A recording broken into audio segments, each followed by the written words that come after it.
Olá, amigos. Esta é mais uma edição do programa Livros que Iluminam, aqui na FEB TV, nesse ambiente maravilhoso que é a Biblioteca de Obras Raras da FEB em Brasília. E como nós estamos conversando numa série de programas sobre a obra de Leon Denis, estamos novamente com a satisfação aqui recebendo Sheila da Costa Oliveira, que é pedagoga, trabalha na metodologia dessa área de estudo da doutrina espírita, não é, Sheila? Sim. Seja bem-vinda uma vez mais. Muito obrigada. Sheila, a obra de Leon Denis é tão extraordinária. Hoje nós vamos nos dedicar aqui mais especificamente a este monumento literário de pesquisa e de revelação espiritual que é No Invisível. Leon Denis escreve o seu conjunto de obras assim do final do século XIX, início do século XX, não é, Sheila? Já com uma visão prospectiva, visão de futuro impressionante. Inclusive quando a gente retorna a esse livro aqui, que se casa perfeitamente com os estudos do livro dos médiuns, né? É como se fosse um desdobramento, né? Uma ampliação e uma corroboração das coisas que já estão lá nessa obra da codificação, né? E nós vemos aqui, já pelo sumário do livro, né? A característica de estar observando o fenômeno mediúnico, né? Na sua plenitude. Porque na primeira parte ele vai falar das leis que regem, né? O espiritismo experimental ou a mediunidade. E na segunda parte ele vai falar dos fatos. Então ele começa com uma abordagem mais teórica e vai casando isso com o fenômeno observado no dia a dia, porque ele era, ele mesmo, um grande médium, né? Pesquisador. Pesquisador, psicofônico, psicográfico e inspirador, né? E na terceira parte ele trata das dificuldades da mediunidade. Exatamente. Em si. Coisas que a gente raramente toca, né? Grandezas e misérias da mediunidade, né? Todo mundo acha que o médium de maior projeção, ele é sempre uma pessoa notória, né? Alguém que está lidando com a atenção popular, né? E isso é verdade. Mas a mediunidade não traz só isso, né? Porque a gente sabe que a atenção excessiva sobre nós é sempre uma possibilidade de queda. Basta observar os grandes artistas, né? Os grandes ídolos da mídia, que se desequilibram com muita facilidade, especialmente se começaram na fase de infância ou de juventude, né? Foram formados já sob esse foco de atenção, com muita gente olhando, acompanhando o que faz, quase sem privacidade. O médium que se torna notório, ele tem uma grandeza, com certeza, mas tem também grandes riscos, né? E é preciso muito equilíbrio para vencer isso. E o Leon Denis deixa isso muito claro, né? Interessante. Nessa obra. Aqui você vê no Invisível, Espiritismo e Mediunidade, é o subtítulo da obra, é um tratado de espiritualismo experimental, os fatos e as leis, fenômenos espontâneos, tipologia e psicografia. Quer dizer, a gente não... E ele continua aqui, os fantasmas dos vivos e os espíritos dos mortos. Quer dizer, a gente tem uma visão... né, aqui apresentado de uma maneira até oposta. A gente costuma dizer os fantasmas são aqueles que foram para o outro mundo, aqui ele está colocando o contrário. Os fantasmas dos vivos, né? Esses vivos, entre aspas, como se fôssemos nós aqui na presente encarnação, nessa existência, e o espírito dos mortos, quer dizer, a gente continua vivo depois da morte. É interessante ele falar do fantasma dos vivos, né? Porque aqui na Terra a gente vive realmente como fantasmas. A gente não lembra da vida anterior, a gente não se recorda da erraticidade, nem das experiências que a gente viveu programando a atual existência, né? Então a gente vai vagando. Isso tudo não seria um obstáculo, Sheila, à nossa evolução? É um obstáculo se a gente ficar observando as coisas de um ponto de vista muito pragmático, né? Mas é aquilo que muitas vezes a sabedoria popular diz, né? Quem é. Quem está fingindo, uma hora cai. Acaba se mostrando. Exatamente. Então, é por isso que a morte é uma espécie de tirar o véu. Exato. Então, quando a gente fala dos fantasmas dos vivos, é porque a gente está vivendo meio que numa trajetória inconsciente, né? A gente vai repetindo os modelos que nós já acumulamos na nossa memória profunda. Até na abordagem psicológica, Exatamente. a necessidade da gente ter um despertamento, não é, Sheila? E eu acho lindo quando o Leon Denis termina o livro falando da mediunidade gloriosa. Ai, né? coisa linda. Nós vamos chegar a ler nossa mediunidade gloriosa tão linda. Mas eu queria antes, a gente vai tratar disso aqui, Sheila, por que esse título No Invisível? Porque já nos parece, desde o título, algo original. Exatamente, porque a gente costuma falar assim, o invisível, né? Eu aqui e o invisível lá. Como se fosse estanque. Exato. E só o fato de acrescentar esse no, que é a preposição em, já vincula o invisível ao espaço que nós estamos vivendo agora. Interessante, eu não tinha feito essa leitura ainda. No invisível, né? Nós estamos no invisível, o invisível nos rodeia, né? O próprio apóstolo Paulo, em uma das suas epístolas, ele diz que nós somos cercados por uma nuvem de testemunhas, né? No Livro dos Espíritos, isso é retomado dizendo que o mundo espiritual é uma dimensão na qual nós estamos mergulhados desde sempre. O mundo espiritual é o mundo normal primitivo, de onde a gente veio para essa encarnação, e é aquele para o qual nós vamos retornar vibratoriamente, mas ele nos rodeia o tempo todo. E a obra de Ivone, Zilda Gama, André Luiz, o próprio Emmanuel, Manuel Filomeno de Miranda agora, é um retrato disso, né? Exatamente. Então aqui, só no título, como você disse, ele originalmente já coloca o invisível como uma presença. E uma presença nossa nele, né? E uma presença dele em nós. Nessa relação, Sheila, Exatamente. nesse intercâmbio. Que é exatamente a metáfora da mediunidade. Né? O que é a mediunidade? Somos nós trazendo o invisível para o mundo visível e é o invisível se manifestando por meio da gente. Né? E o médium é um intermediário. Exatamente. E todo mundo serve de médium em algum momento da vida, mais ou menos ostensivamente, né? E isso ele coloca aqui. No capítulo onde ele fala da mediunidade, lá na página 49, ele mostra isso como uma faculdade universal, mais ou menos desenvolvida, dependendo da preparação da pessoa para isso, né? Quer dizer, uma consonância admirável com a obra de Kardec. Exatamente.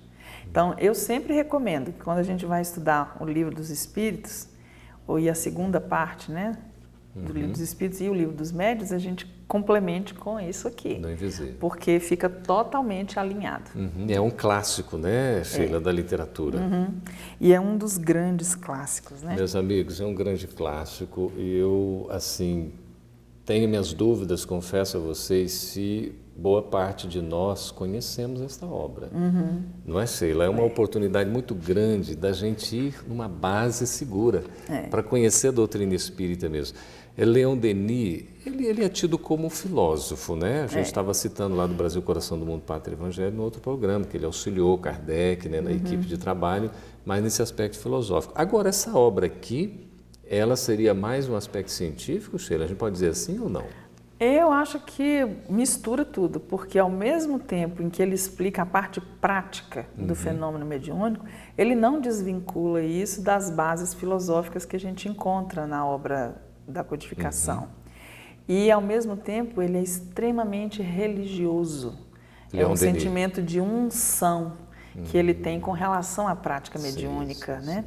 Inclusive, no primeiro congresso espírita que houve, que ele foi o presidente, né, na Europa, foi proposta a retirada do aspecto religioso da doutrina espírita e ele foi absolutamente contra. Ele já estava no finalzinho da vida, com 80 anos, muito enfraquecido, adoecido, mas foi a única hora em que ele se levantou e a voz dele tomou conta do auditório, sem microfone. Olha, que impressionante. Que era para defender a integridade da visão triuna da doutrina espírita, filosofia, religião e ciência. Né? Então não era para retirar de jeito nenhum. E como ele era o presidente, ele tinha a prerrogativa de retirar, inclusive, a proposta de votação, e foi o que ele fez.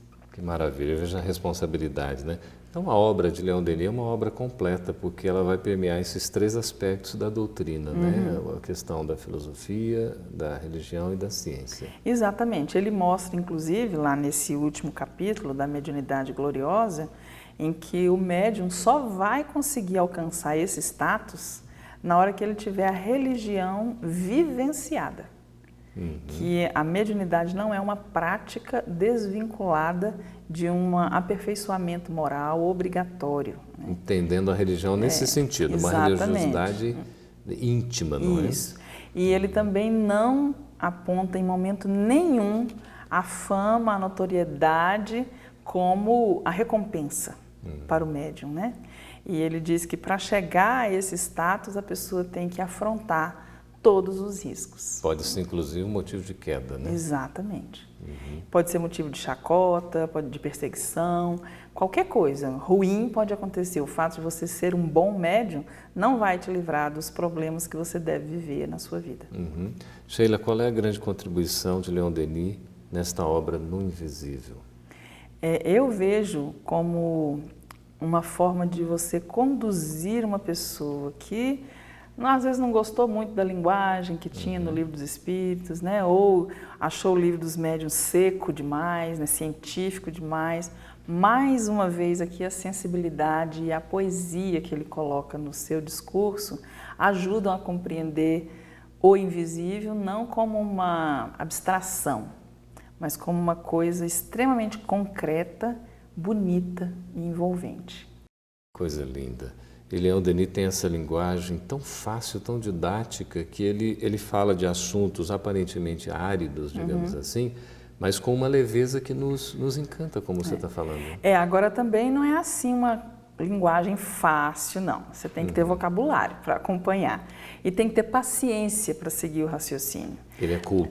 Não é uma obra que você lê um pedacinho aqui, um pedacinho acolá e está tudo compreendido, de forma nenhuma. Então, peraí, Sheila, que você vai nos explicar isso daqui a pouquinho, logo após o nosso intervalo. A gente vai para um breve intervalo e voltamos daqui a pouquinho. Fique aí conosco, por favor.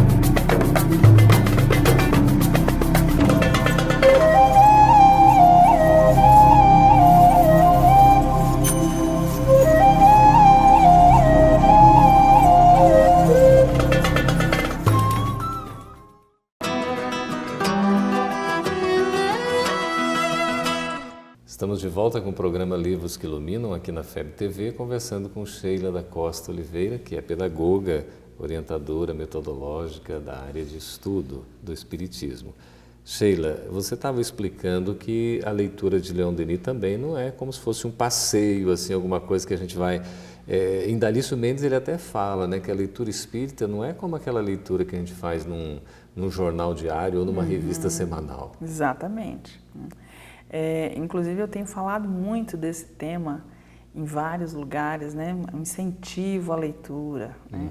Como é que a gente pode mergulhar no universo do conhecimento espírita com segurança, né? E muitas vezes a gente não se propõe a fazer o esforço de ler adequadamente. Não acredita mais que a leitura seja um esforço intelectual, um esforço de atenção, um esforço estético e um esforço ético ao mesmo tempo, né? Porque você precisa acessar o pensamento daquela pessoa. E hoje em dia nós estamos acostumados muito com leituras rápidas, conta-gotas, né? Por exemplo, o tamanho de um tweet, 144 caracteres, né? Pronto. Você coloca um post numa rede social, no máximo 4, 5 linhas. Né? Tem inclusive a brincadeira lá no WhatsApp, né? Se você escrever mais do que esse tamanho, eu não lerei. Então, meu nome é Eu Não Lerei, porque está grande demais. Né? E as pessoas estão perdendo a capacidade de reflexão. Só que uma literatura filosófica que mistura ao mesmo tempo abordagem científica e religiosa não pode ser lida com qualquer olho, né? Ela precisa ser sentida de uma forma diferente. E ela vai pedir esforço, sim, mas se a gente fizer esse esforço, no final da ponte a gente vai estar muito melhor do que quando começou. A reflexão é indispensável. Indispensável. Não é uma obra que você pega agora e vai lendo sem parar. A cada parágrafo você pode parar e deve, né? Porque não precisa ser rápido para ler um livro, né? O Borges dizia que se você leu muito bem um único livro, você leu todos os livros. Que lindo. Agora é preciso saber ler bem. Não é a quantidade, então. Não, é a maneira como você lê, né? Por exemplo, se eu vou ler aqui um trecho, né? E encontro uma palavra que eu não entendo, minha obrigação é parar e ir lá procurar essa palavra. Que a palavra é a roupa da ideia. Se eu não domino o que aquela palavra significa, como é que eu sei qual é a ideia? É como uma missa em latim. Exatamente, você não sabe, está repetindo, né? Mas não sabe o que significa. Então, o Chico narra isso, inclusive, nas memórias dele, né, orais, que todo mundo registrou, é que quando ele entrou em contato, né, com o Livro dos Espíritos, ele foi levado a ler, né, o Livro dos Espíritos. E depois ele foi levado a ler de novo, né? E depois ele foi ler de novo. E aí depois que ele já tinha lido um monte de vezes, pediram para ele estudar o Livro dos Espíritos, né? Esse é do Chico ou é do Divaldo? Tem dos dois, né? Os dois narram experiências muito semelhantes, né? E por quê?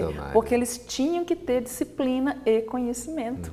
Tinham que conhecer a obra para que eles tivessem condição de escrever, né, as outras que eles vieram preparados para escrever. Como médiuns. Exatamente. Que não deixam de ser intérpretes, não é isso? O Divaldo, inclusive, narra uma piadinha, né, que a Joana fez com ele, perguntando, né, você já leu mesmo? Já estudou mesmo? Já li, já estudei, né? Então, o que são prolegômenos? Ele, que é o quê? Ora, se você não sabe que são prolegômenos, você nem leu, nem estudou, porque está lá no comecinho. Logo no começo. Né? Então, se ele não sabia a palavra, como é que ele saberia a ideia? Né? Muitas vezes a gente foge. Ah, está escrevendo difícil demais. Não, a pessoa não está escrevendo difícil. Nosso vocabulário é que não está à altura. Você que está nos assistindo sabe o que é prolegômenos? É uma questão curiosa, né? É uma espécie de... Vamos dar a resposta, Sheila? Não, deixa as pessoas descobrirem, né? Se a gente está falando que precisa pesquisar, deixa o pessoal pesquisar. Dá uma olhadinha. Já é um termo não muito utilizado, mas é muito rico para o nosso aprendizado, né? E está bem lá no início, né? O início já diz alguma coisa, prolegômenos, lá do Livro dos Espíritos. Exato. Sheila, Leon Denis, ele estrutura a obra No Invisível em 3 partes. A primeira fala do espiritismo experimental, as leis. Fala desde a ciência espírita até a aplicação moral e os frutos do espiritismo. Você veja bem que ele está falando de leis. E aí ele não fala de normas e procedimentos. Ele está ligando a mediunidade com as leis morais. Normas e procedimentos seriam uma espécie de manual. É tipo os 10 mandamentos e os 700 não sei quantos preceitos que os fariseus inventaram e que eles sabiam todos de cor, né? Sim. Tá para regular a vida pragmática no mundo concreto, visível. Ele está falando aqui das leis morais, como é que isso se aplica ao exercício da mediunidade. É uma abordagem diferente.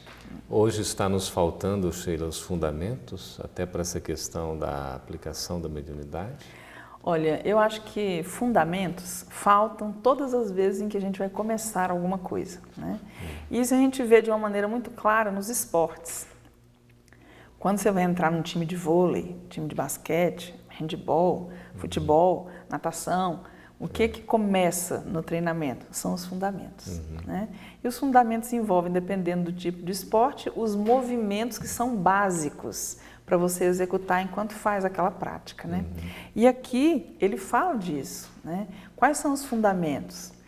É a tranquilidade, é a prece, é a capacidade de intuição, de reflexão, o recolhimento íntimo, a humildade que aceita a crítica e diz, olha, essa sua comunicação aí, sei não, hein? Vamos rever, né? Vamos olhar de novo. Como assim olhar de novo? Eu que sou médium, né? Então, ele alerta para todos esses perigos, né? Ligando a prática mediúnica àquelas leis morais que estão lá na parte terceira do Livro dos Espíritos. Ele fala, é tão gostoso a gente conversar com um professor, né? No caso da Sheila, pedagoga, professora, então tem uma didática, a gente vai fazer pergunta, ela dá um exemplo para clarear tudo. Aqui tem educação e função dos médiuns. Os médiuns têm que ser educados. Rapaz, esse é um tema para mais de 30 programas, né? Porque a gente observa muitas vezes a pessoa querendo ser um médium quando ela não é uma pessoa equilibrada. Né? Mas lá é diferente. Não é. Então, se você quiser ser educado como médium, você precisa ser educado como pessoa. Né? E educado não significa ser polido socialmente, que é uma diferença grande aí, né? Entre eu estar num determinado local, alguém me falar alguma coisa que eu não gosto, eu por conveniência ficar calado, mas por dentro eu estou remoendo, eu estou com vontade de bater, estou com vontade de chamar a pessoa para um duelo, né? E isso não é sinal de educação moral. Ele não está falando aqui de verniz social, ele está falando de educação íntima, de autoconhecimento, reconhecimento das suas possibilidades, das suas lacunas, para saber lidar com isso com humildade e ao mesmo tempo com coragem. Do espírito mesmo. Então. Exatamente. O médium, então, tem que fazer esse exercício, esse esforço de educação. Tem, porque senão... controle. E eu não sei nem assim só controle, porque o controle é uma das muitas facetas, né, da mediunidade. Porque a mediunidade também pressupõe uma perda de controle. Porque se você é médium, você vai deixar uma outra mente, usar a sua mente para veicular um pensamento que não é seu, você precisa ter uma certa dose de descontrole. Né? Porque senão você não consegue nem uma comunicação autêntica. Você interfere tanto, né? Animiza tanto a mensagem, que ela acaba sendo mais sua do que do espírito que veio. Né? Você tem que ter uma espécie de, digamos assim, de monitoramento nesse descontrole. Exatamente. E aí o que é o controle? Não é uma ferramenta intelectual, que é o que muitas vezes a gente pensa, né? Tanto que lá na obra de André Luiz, no livro Nos Domínios da Mediunidade, ele narra uma médium chamada Celina, que tem um alto grau de espiritualidade, né? Ela é muito generosa, é muito bondosa, muito consciente, né? Caridosa e tal. E vai se manifestar um espírito absolutamente turbulento, vindo das regiões trevosas mesmo. E o orientador da reunião coloca esse espírito junto desta médium, né? Aí o André Luiz, mas como assim? Como assim? Ela é tão boa e vai receber uma pessoa tão desequilibrada? Aí o instrutor, né, fala para ele, ela é a única que vai dar conta. Porque o controle da comunicação não vem do seu esforço intelectual. Ele não é uma coisa de inteligência racional. Ele é a sua moralidade criando o espaço de contenção. Então, não significa que você, controlado intelectualmente, vai conseguir fazer o trabalho que a Celina fazia. Então, essa história de ser médium não é nada fácil, não, Sheila? De jeito nenhum. De forma nenhuma, né? E por isso que tem gente que vira as costas para essa estrada. Então, mas virar as costas não significa que a gente se livrou da responsabilidade.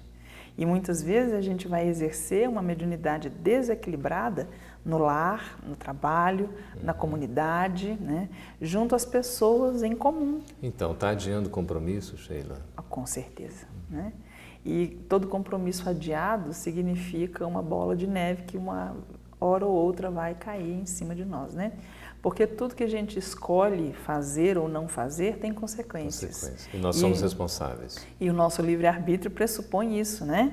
É a liberdade de escolha com a obrigatoriedade da colheita. O médium, na verdade, ele tem uma grande oportunidade, né, Sheila, de se trabalhar intimamente, não é? Eu acho que é a maior de todas, né? Porque, por exemplo, no livro dos médiuns mesmo, o Erasto diz que quem escreve ou fala uma mensagem de caráter superior foi o primeiro receptor dessa mensagem. Olha que coisa impressionante. Então, ela não é escrita e nem dita para outras pessoas. Inicialmente, ela sempre tem um recado para nós. Isso me faz lembrar, Sheila, a questão da própria oratória, né? O orador, ele inicialmente fala para si mesmo, antes de falar para o outro, né? Mesmo porque os ouvidos estão mais próximos da boca que fala, são os do próprio falador. Nós vamos para um breve intervalo e voltamos daqui a pouquinho. Permaneça conosco.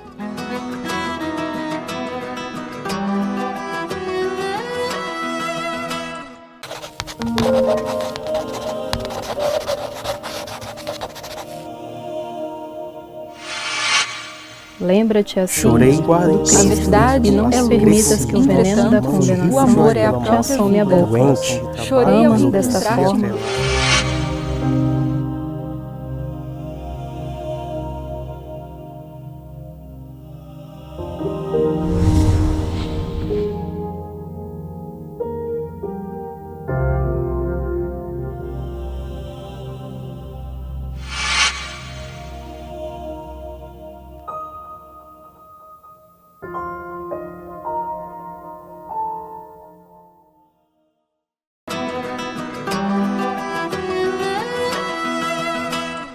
Estamos de volta com o programa Livros que Iluminam, conversando com a pedagoga Sheila da Costa Oliveira sobre as obras de Leon Denis. Especificamente nesse programa estamos falando sobre No Invisível, que é um verdadeiro tratado de espiritualismo, de mediunidade. Sheila, a questão do conteúdo é tão rica que a gente precisa estar trabalhando assim, e aqui o nosso intuito é mais de despertar o interesse, porque não dá para a gente explorar todo o conteúdo, mas ficam as pinceladas. Leon Denis fala do espiritismo e da mulher. Como é que é essa questão do espiritismo da mulher, a visão do espiritismo sobre a mulher? Olha, o que ele coloca aqui, com certeza, segundo está na nota, né, que você bem lembrou, faz parte do imaginário, né, da época. Sim. De como é que essa questão de gênero era concebida. Mas eu me paro assim já no primeiro parágrafo, porque ele coloca, né? Encontram-se em ambos os sexos excelentes médiums. É a mulher, entretanto, que parecem outorgadas as mais belas faculdades psíquicas. Daí o eminente papel que lhe está reservado na difusão do novo espiritualismo, né? E aí eu falo isso com muita alegria, porque eu vejo o espiritismo como uma maneira prática de resgatar a importância do gênero feminino, que foi tão massacrado, né, ao longo da história da humanidade. Chegou-se até a duvidar se a mulher teria alma. Exatamente, né? E aqui ele diz que não só tem alma, quanto é a alma que está mais bem preparada para isso, mas porque sofreu muito também, né? Levar isso às vias de fato, né? Realmente concretizar o fenômeno mediúnico é uma questão que passa pela preparação profunda da alma. E a gente sabe que a alma não se prepara profundamente nas facilidades, né? Exato. Ela passa pelo sofrimento, pela dificuldade, para se descobrir e se moldar com têmpera suficiente para fazer isso, né? A nota que a Sheila está se referindo, a gente coloca aqui as ideias expostas neste capítulo, que é o capítulo 7, se intitula O Espiritismo e a Mulher, aqui do livro No Invisível.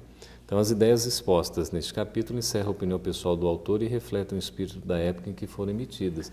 Porque realmente aquela cultura, né, Sheila? Mas você está falando, aí é do fundamento, Exatamente. Né? Porque esse livro foi publicado pela primeira vez em 1919. As primeiras coisinhas em torno do movimento feminista estavam começando a aparecer, né?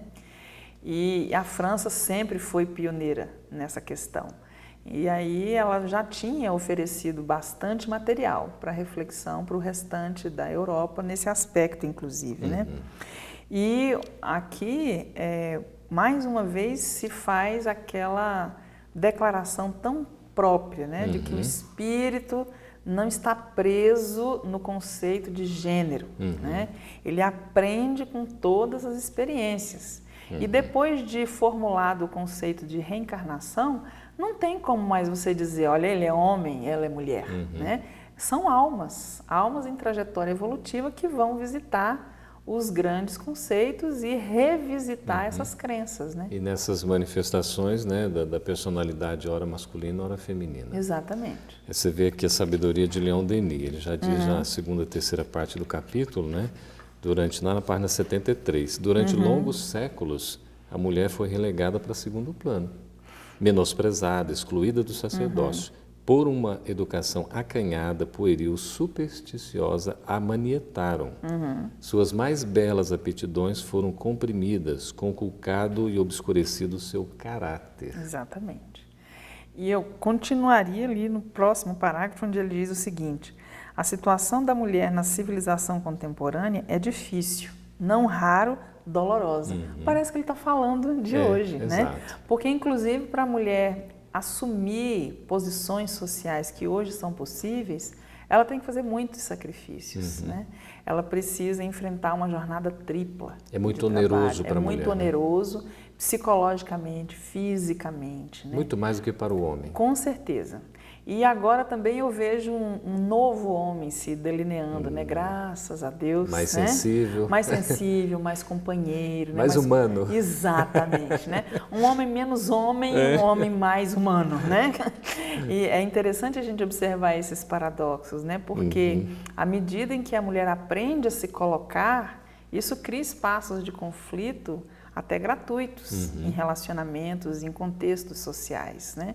E é preciso também que o espírito já acumulado das experiências na vida masculina também aprenda a se reposicionar, né?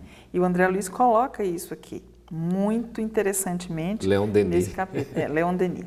É tanto assim, há uma, até falando André Luiz, né, uma harmonia tão grande nos textos, né, no papel. Aqui ele vai encerrando na página 73, quando fala o moderno espiritualismo, o espiritismo como a gente conhece hoje. Restitui à mulher seu verdadeiro lugar na família e na obra social. Exatamente. Indicando-lhe a sublime função que lhe cabe desempenhar na educação e no adiantamento da humanidade. Então, é uma coisa muito séria e que a gente começa a entender de forma superficial e acaba se perdendo, né, no contexto mais profundo. Mas eu queria avançar um pouquinho lá para a segunda parte, pode ser? Vamos lá que a gente... Aqui, quando ele trata dos fatos, qualquer pessoa que esteja interessada em compreender aquilo que a mídia de massa divulga, às vezes, de uma maneira tão incorreta, né? Estereotipada, né? Nós temos grandes filmes que fazem as pessoas terem medo da mediunidade, né? Temos novelas, temos livros. Tudo por desconhecimento. Exatamente, que isso é narrado como se fosse uma narrativa de terror, quando na realidade é uma narrativa de louvor. Né? Louvor à capacidade humana de entrar em contato com os substratos superiores, né, da existência e trazer isso para o mundo material. Aqui também fala das casas mal assombradas, né? Eu, quando criança, morei numa casa legitimamente mal assombrada. E eu tenho certeza de que a minha família foi para lá para desassombrar a casa, né? Conseguiram? Conseguimos. E minha mãe, claro, né? O papel fundamental nessa limpeza psíquica, né? Era uma casa antiga, que havia sido moradia de escravos e senhores de escravos, tinha porão, tinha sótão, né? Nós vimos fenômenos de materialização acontecendo, tinha assédio mesmo, porque nós estávamos invadindo um local, né? Fazia o culto todos os dias em casa, né? Durante o culto, os fios que sustentavam as lâmpadas giravam em torno das nossas cabeças, né? As lâmpadas estouravam, o cachorro latia porque ele enxergava e minha mãe dizia, não, ele está latindo para um negro cheio de correntes e ele está ali na porta, não quer que a gente fique, né? Então, toda essa vidência foi muito presente na nossa vida de criança e a gente fazia o culto ajudando a desobsidiar a casa, né? Nós moramos 2 anos e meio nela e se não fosse a doutrina espírita, a gente teria enlouquecido. Ninguém conseguia morar lá. Quando nós fomos morar, Deram essa casa para meu pai fazendo uma propaganda louca dela, né? Ah, essa casa é grande, ela tem sótão, tem porão, tem quarto para todo mundo, a cozinha é imensa e não sei o que. Era muita farinha para pouca gamela, né? Só não falar que era mal assombrada. Exatamente. Mas a gente percebeu, a minha mãe percebeu no dia que ela entrou na casa para organizar a mudança. E ela falou, olha, nós vamos ter muito trabalho, mas a gente vai conseguir. Que maravilha. Você vê a importância do Espiritismo no esclarecimento, né? E volta e meia esses fatos ainda vêm à tona, né, Sheila? Como a gente vê, e a gente precisa esclarecer sobre isso, né? Não tem nada necessariamente sobrenatural, né? Essas manifestações foram se solidificando exatamente para trazer a revelação espiritual para nós, né? E aqui ele fala de todos os fenômenos possíveis que podem ocorrer e chamar a atenção dos encarnados, né? E que ocorre inclusive no seio das religiões que não são espíritas, né? E que tratam esse fenômeno como uma coisa demonizante, né? Algo do qual se deve fugir e não alguma coisa com a qual se pode conviver. Pois é, Sheila, aqui na última parte, grandezas e misérias da mediunidade. Prática e perigos da mediunidade, é o que Kardec fala lá dos escolhos, né, do Espiritismo. Exatamente. Fala de abuso da mediunidade, o martirológio dos médiuns e a mediunidade gloriosa, para a gente fechar o programa. Esse último capítulo aqui, eu penso que ele deva ser obrigatório em todos os cursos de formação de médiums, porque é alguma coisa que eleva a nossa percepção o tempo inteiro. Ele vai trabalhando com o fato, com a lei, mas mostrando que isso tem uma dimensão espiritualizante, né? Modificadora, transformadora, e que não é alguma coisa com a qual nós vamos conviver sem colocar em xeque as nossas próprias atitudes e posturas do dia a dia. E a mediunidade gloriosa só é construída com esse sacrifício, em que você desiste do prazer momentâneo para caminhar buscando a felicidade, né? Que é um estado duradouro que nada destrói. A mediunidade gloriosa é a mediunidade com Jesus? Exatamente. E é aquela mediunidade que alcançou uma glória que não é a glória do mundo, é a glória daqueles que passaram pelo sacrifício, né? Ele recorda que antes da mediunidade gloriosa, o martirológio dos médiuns, né? E ele mostra o quanto os médiuns bem intencionados são martirizados, até pelos pesquisadores. A gente vê, por exemplo, na obra do William Crookes, do César Lombroso, né, do Aksakoff, como eles descrevem o tipo de experiência que era feita com aquelas médiums, né? A Florence Cook, o Zápia Paladino, todo mundo sendo submetido a todo tipo de vexame possível, imaginável, para provar que o fenômeno que elas estavam veiculando era verdadeiro, né? E isso tem um preço, tem um preço. O Chico passou por isso, né? O Divaldo passa por isso até hoje, o Bezerra de Menezes passou, né? Tanto que médico, ele não tinha dinheiro. É o martirológio completo, né? Da vida financeira, da vida mental, da vida moral, para você alcançar um novo patamar. Então, o médium é aquele que está no esforço de trabalho de si mesmo, né, Sheila? De autotransformação. É principalmente uma vivência daquilo que está colocado no Evangelho, né? Reconhece-se o verdadeiro espírita pelos esforços que faz para domar as suas más inclinações. Muito bem. Conversamos com Sheila da Costa Oliveira. Muito grata a você pelas informações, trazendo-nos essa obra extraordinária, esse conteúdo tão revelador que é No Invisível, uma obra de Leon Denis, que recomendamos a todos a leitura e o estudo. Sheila, muito obrigado. Obrigada a vocês por mais essa oportunidade. Falar desse livro é sempre um grande prazer. Agradecemos a presença de todos vocês. Continue conosco em outros programas.